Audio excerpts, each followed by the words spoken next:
തൊണ്ടിമുതൽ തിരിമറി കേസിൽ ആന്റണി രാജു നൽകിയ അപ്പീൽ തിരുവനന്തപുരം പ്രിൻസിപ്പൽ സെഷൻസ് കോടതി ഫയലിൽ സ്വീകരിച്ചു. ഫെബ്രുവരി 2-ന് വാദം കേൾക്കും. 3 വർഷത്തെ തടവ് ശിക്ഷ റദ്ദാക്കണമെന്നാവശ്യപ്പെട്ടാണ് അപ്പീൽ നൽകിയിരിക്കുന്നത്. കേസിൽ 2 വർഷത്തിന് മുകളിൽ ശിക്ഷ വിധിച്ചതിനാൽ ആന്റണി രാജുവിന് MLA പദവി നഷ്ടമായിരുന്നു. Nedumangad judicial first class magistrate കോടതിയാണ് ആന്റണി രാജുവിന് 3 വർഷം തടവ് ശിക്ഷയും 10,000 രൂപ പിഴയും വിധിച്ചത്. തൊണ്ടിമുതലായ അടിവസ്ത്രത്തിൽ തിരിമറി നടത്തി ലഹരിമരുന്ന് കേസിലെ പ്രതിയെ ശിക്ഷയിൽ നിന്ന് രക്ഷപ്പെടാൻ അവസരമൊരുക്കിയെന്ന കേസിലാണ് കോടതി ശിക്ഷ വിധിച്ചത്. ജനുവരി 3-ന് നെടുമങ്ങാട് ജുഡീഷ്യൽ ഫസ്റ്റ് ക്ലാസ് കോടതിയാണ് ആന്റണി രാജുവിനെതിരെ 3 വർഷം തടവും 10,000 രൂപ പിഴയും വിധിച്ചത്.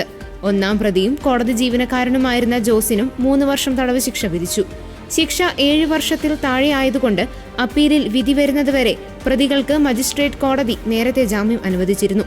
1990 ഏപ്രിൽ 4-ന് അടിവസ്ത്രത്തിൽ ലഹരി വസ്തു ഒളിപ്പിച്ച് കേരളത്തിലെത്തിയപ്പോൾ പിടിക്കപ്പെട്ട ഓസ്ട്രേലിയൻ പൗരൻ സാൽവാദോർ സാർലിനെ രക്ഷപ്പെടുത്താൻ വിചാരണ സമയത്ത് തൊണ്ടിമുതലായ അടിവസ്ത്രത്തിൽ കൃത്രിമം കാട്ടിയെന്ന കേസിലാണ് ആന്റണി രാജുവിനെ നെടുമങ്ങാട് 1-ാം മജിസ്ട്രേറ്റ് കോടതി 3 വർഷം തടവിന് ശിക്ഷിച്ചത്.